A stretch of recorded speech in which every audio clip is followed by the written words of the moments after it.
A smart man makes a mistake, learns from it, and never makes that mistake again. Think back to the last mistake you've made at work. Even if it was a minor one, like spilling coffee on a document seconds before you were due to present it, you'll likely have felt a rush of panic and then had the inconvenience of putting things right. No one is immune to making mistakes. We are human, after all.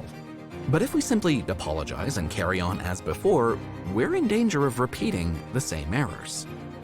When we don't learn from our mistakes, we inflict unnecessary stress on ourselves and on others, and we risk losing people's confidence and trust in us. Welcome to Mindspire. If you enjoy this type of content, then subscribe and hit the bell icon so you never miss out on any of our latest and greatest uploads. How to stop repeating mistakes. Here are 5 steps to help you learn from your mistakes and to put what you discover into practice. Number 1, own your mistakes. You can't learn anything from a mistake until you admit that you've made it. So, take a deep breath and admit to yours, and then take ownership of it. Inform those who need to know, apologize, and tell them that you're working on a solution.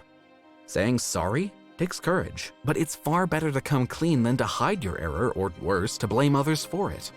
In the long run, people will remember your courage and integrity long after they've forgotten the original mistake. If, however, they hear it from another source, your reputation will suffer, and you may not get another opportunity to learn. Number 2, reframe the error.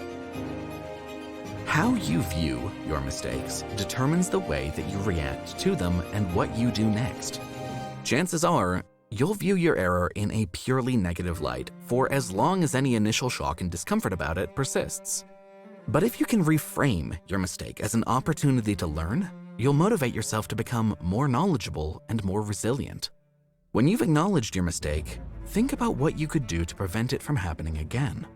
For example, if you didn't follow a process properly, consider introducing a more robust checklist or a clearer process document. Stop beating yourself up, pause for a moment to reflect, and start thinking about how you can gain from the situation. Number 3, analyze your mistake. Next, you need to analyze your mistake honestly and objectively. Ask yourself the following questions. What was I trying to do? What went wrong? When did it go wrong? Why did it go wrong? For complex or more critical issues, a more in-depth tool, such as causal factor charting, may be more appropriate.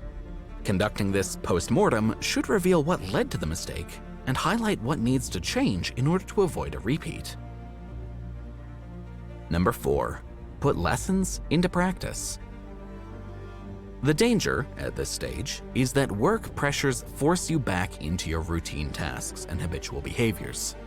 The lessons that you identified in step 3 could languish, unfulfilled, as mere good intentions. In other words, learning lessons is one thing, but putting them into practice is quite another. Chances are, acting on what you've learned will require the discipline and motivation to change your habits, or to change the way that your team works.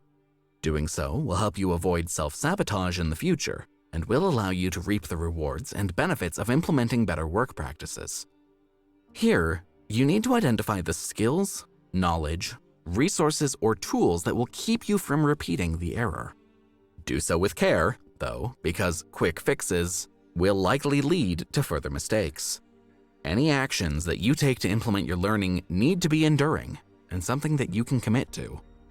If your mistake was a minor or a personal one, personal goals and action plans will lay the groundwork for implementing the lessons you've learned.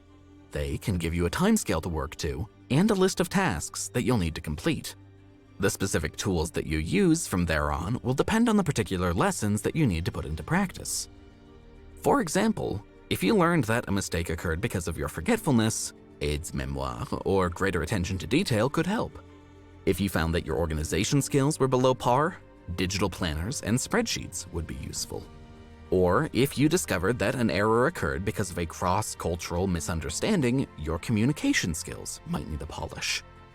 If the mistake was more organizational than personal, you may need to implement your learning in a more far-reaching way. Writing clearer procedures, for example, could help ensure that more gets done without mistakes. Number 5.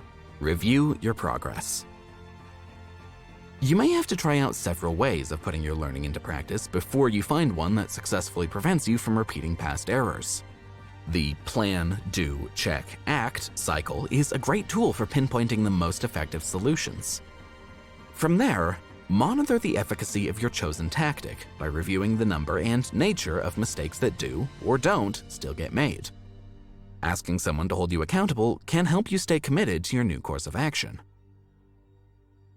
And with that, we've reached the end of this video.